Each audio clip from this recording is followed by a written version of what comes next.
ಅನಸೂಯವೇ ಅಂತಂದ್ರೆ ನಿನಗೆ ಯಾರ ಬಗ್ಗೆನೂ ಅಸೂಯೆ ಇಲ್ಲ ಅಂತ. ನೀವು ಇನ್ನೊಬ್ರನ್ನ ನೋಡಿ ಅವ್ನು ನನ್ಗಿಂತ ಚೆನ್ನಾಗಿದ್ದಾನೆ, ಅವ್ನು ನನ್ಗಿಂತ ಬೆಳಿತಾ ಇದ್ದಾನೆ, ಆ ಥರ ಏನಾದರೂ ಅಸೂಯೆ ಪಡ್ತಾ ಇದ್ರಿ ಅಂತಂದ್ರೆ ಈ ಅಸೂಯೆ ಯಾವಾಗ ಸ್ಟಾರ್ಟ್ ಆಗುತ್ತೆ ಹೇಳಿ? ನನ್ಗಿಂತ ಇನ್ನೊಬ್ರಲ್ಲಿ ಹೆಚ್ಚಿಗೆ ಇದೆ ಅಂತ ನಿಮಗೆ ಯಾವಾಗ ಫೀಲ್ ಬರುತ್ತೆ ಅವಾಗ ಸ್ಟಾರ್ಟ್ ಆಗುತ್ತೆ. ಸೊ ಆ ಹೆಚ್ಚಿಗೆ ಇರೋದನ್ನ ಯಾರು ಕೊಟ್ಟಿರೋದು? ಆ ಭಗವಂತನೇ. ಆ ಭಗವಂತನ ಸ್ಯಾಂಕ್ಷನ್ ಇಲ್ಲದೆ ಒಂದು ಹುಲ್ಲು ಕಡ್ಡಿನೂ ಅಲ್ಲಾಡಲ್ಲ ಅಂತ ಶಾಸ್ತ್ರಗಳಿರುತ್ತೆ. ಸೊ ಯಾವಾಗ ಆ ಭಗವಂತ ಕೊಟ್ಟಿರೋದ್ರ ಮೇಲೆ ನೀವು ಅಸೂಯೆ ಪಡ್ತಿದ್ದೀರಾ ಅಂದ್ರೆ ಭಗವಂತನ ಮೇಲೆ ಇಂಡೈರೆಕ್ಟ್ ಆಗಿ ನೀವು ಅಸೂಯೆ ಪಡ್ತಿದ್ದೀರಾ ಅಂತ ಅರ್ಥ. ಸೊ ಕೃಷ್ಣ ಭಗವದ್ಗೀತೆ 9ನೇ ಅಧ್ಯಾಯದಲ್ಲಿ ಹೇಳ್ತಾರೆ, ಯಾರು ನನ್ನ ಮೇಲೆ ಅಸೂಯೆ ಪಡ್ತಾರೆ ಅವರಿಗೆ ನಾನು ಅರ್ಥ ಆಗೋದಿಲ್ಲ, ನನ್ನ ಭಗವದ್ಗೀತೆನೂ ಕೂಡ ಅರ್ಥ ಆಗೋದಿಲ್ಲ ಅಂತ.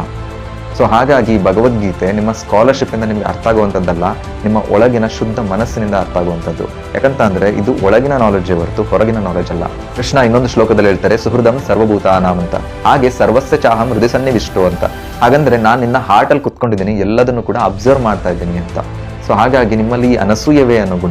ಫುಲ್ ವಿಡಿಯೋವನ್ನು ಎಕ್ಸ್ಪ್ಲೋರ್ ವಿತ್ ಸೃಜನ್ ಯೂಟ್ಯೂಬ್ ಚಾನಲ್ನಲ್ಲಿ ಅಪ್ಲೋಡ್ ಮಾಡಿದ್ದೇನೆ, ನೋಡಿ.